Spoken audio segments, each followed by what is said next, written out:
Allez, c'est parti. On va regarder d'un petit peu plus près, comment fonctionnent, les bases de données et les tableaux, sur les objectifs, pour vous organiser au mieux. Alors, en parlant d'organisation, vous le savez, pour, développer, votre business, vous devez vous formaliser des objectifs. J'insiste là-dessus, c'est ultra important. Là, c'est ma casquette, coach business, qui parle. Je rencontre, beaucoup d'indépendants et d'indépendantes, qui ne structurent pas du tout, leur activité et qui se perdent, qui n'arrivent pas à s'organiser justement à cause de ça.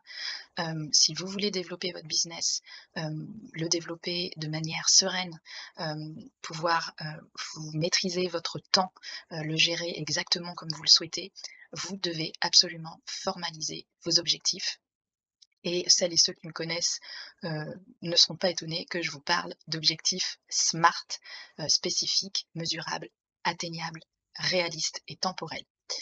Donc c'est ce qu'on va aller voir, tout de suite dans les objectifs. J'ai divisé ça en 2 parties. Une partie objectif annuel et une partie objectif trimestriel, avec bien sûr une liaison, entre les 2 bases de données. C'est-à-dire que, mes objectifs trimestriels sont liés à un objectif annuel. On va voir ça dans la base de données.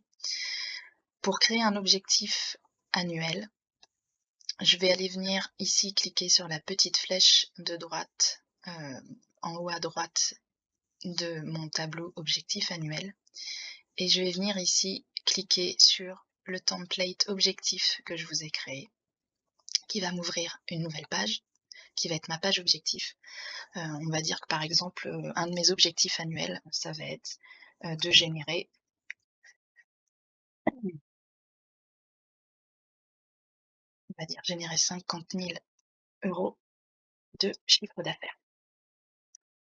Ici, je vous ai mis une propriété qui va être une propriété de type. Est-ce que c'est un objectif qui va être financier, administratif, un objectif personnel, client, technique, formation, projet, prospection? Toutes ces étiquettes-là, je vous les ai mises à titre d'exemple. Vous pouvez tout à fait, les mettre à votre sauce, en ajouter, en enlever. Ça, c'est important, pour vous de prendre en main cette partie-là. Donc pour en créer une, tout simplement, vous la tapez, ici et vous cliquez sur Create. Pour en supprimer une, vous venez ici sur les 3 petits points et vous la supprimez. Oui, voilà. Donc ici, on va dire que c'est, de type financier. Ça pourrait être de différents types. Vous pouvez en choisir plusieurs, il y a pas de souci.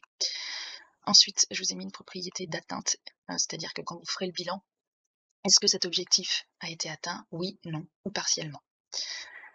Et enfin, ce que je vous disais, le lien avec votre objectif trimestriel. Ici, c'était une propriété qui est liée à la base de données objectif trimestriel. Et donc, vous allez retrouver ici tous les objectifs que vous aurez, vous, ensuite créés dans l'objectif trimestriel.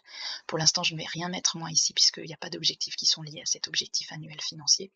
Mais sachez que donc c'est ici que vous pourrez lier les bases de données.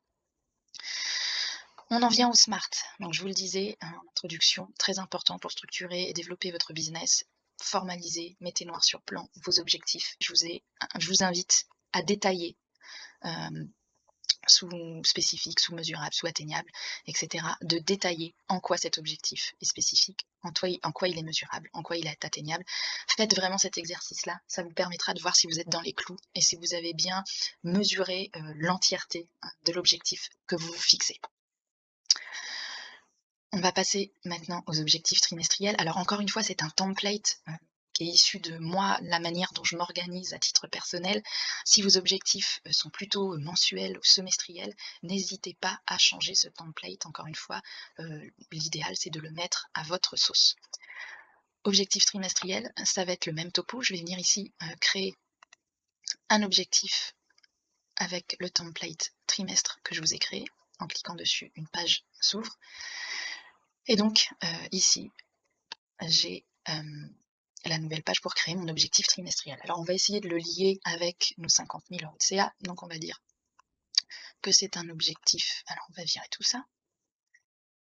On va dire que c'est un objectif financier. On va dire que pour le premier trimestre, ce serait bien, allez, le premier trimestre généralement ça peut être un peu long à démarrer. On va dire que ce serait bien de générer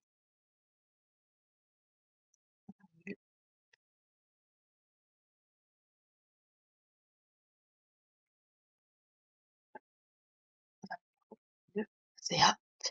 Donc c'est un type financier, on va dire que ça va être sur le trimestre janvier, février, mars. Alors même chose, si vous ne fonctionnez pas sur ce genre de trimestre, vous pouvez les changer, vous pouvez très bien avoir mars, avril, mai, juin, juillet, août, vous faites ça comme vous le souhaitez. J'ai rajouté quand même une propriété de temporalité.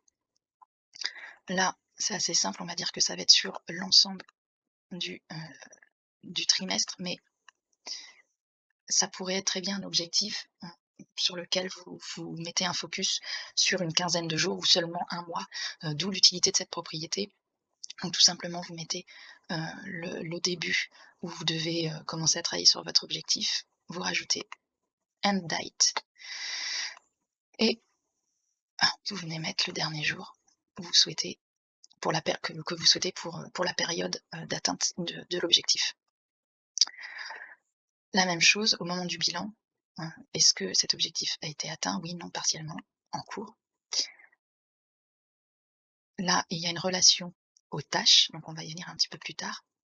Et là, il y a la relation à votre objectif annuel. Et donc là, je vais le mettre en relation avec générer 50 000 € de CA. Je clique dessus, je reclique encore une fois. Et là, il va venir m'ouvrir l'objectif générer 50 000 € de CA. Et comme vous le voyez, comme par magie, ici, il a mis la relation avec l'objectif trimestriel de janvier, février, mars, qui est de générer 20 000 € de CA. Je reviens dans mon objectif trimestriel. Et ici, même chose que pour les objectifs annuels. Je vous invite vraiment à faire ce travail d'indiquer en quoi il est smart, votre objectif, pour vous aider à bien le cadrer. Ensuite, un petit peu plus bas, je vous ai intégré la base de données tâches et actions à réaliser pour atteindre l'objectif. Je trouvais ça plus simple de l'intégrer aussi ici puisque directement, avec cet objectif-là, vous allez pouvoir vous définir, ok, qu'est-ce que je dois faire comme tâche pour pouvoir atteindre les 20 000 € de CA. Il va falloir par exemple que je génère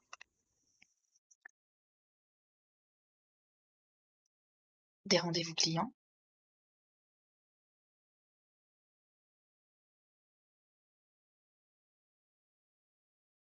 Pareil, là vous mettez soit une date précise, soit une plage de date. Vous allez mettre à quel objectif il est lié.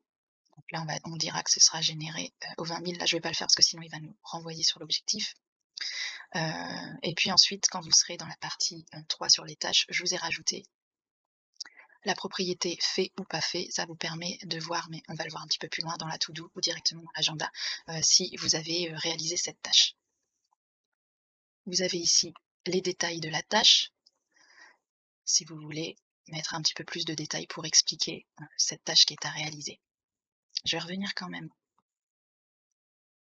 hop, dans l'objectif trimestriel de générer 20 000 € de chiffre d'affaires. Donc vous avez des tâches qui sont directement ici, mettez-en autant que vous avez besoin d'en mettre, c'est important, ça va vous permettre aussi ça va vous permettre de bien structurer votre organisation, parce que bien évidemment, on est d'accord, pour générer 20 000 € de chiffre d'affaires sur janvier, février, mars, bien sûr, je vais devoir générer des rendez-vous clients, mais je vais peut-être devoir réaliser une stratégie de contenu un peu plus ciblée, voilà. Donc détailler, toujours détailler, détailler, essayez de décortiquer un maximum vos process pour y voir plus clair. Et ici, je vous ai mis une partie bilan, quand viendra l'heure du bilan, et c'est important, ne faites pas l'impasse là-dessus. Remplissez cette partie. Est-ce que votre objectif a été atteint? Est-ce qu'il a été atteint facilement, difficilement? Qu'est-ce que vous pourriez faire autrement? Qu'est-ce qui est améliorable? S'il n'a pas été atteint du tout, est-ce que vous avez analysé les raisons pour lesquelles il n'a pas été du tout atteint? Quels ont été les obstacles? Mettez-vous tout ça ici, c'est important, ça vous fera progresser, ça vous fera prendre du recul, et ça vous aidera à faire mieux, à être dans ce que j'appelle de l'amélioration continue.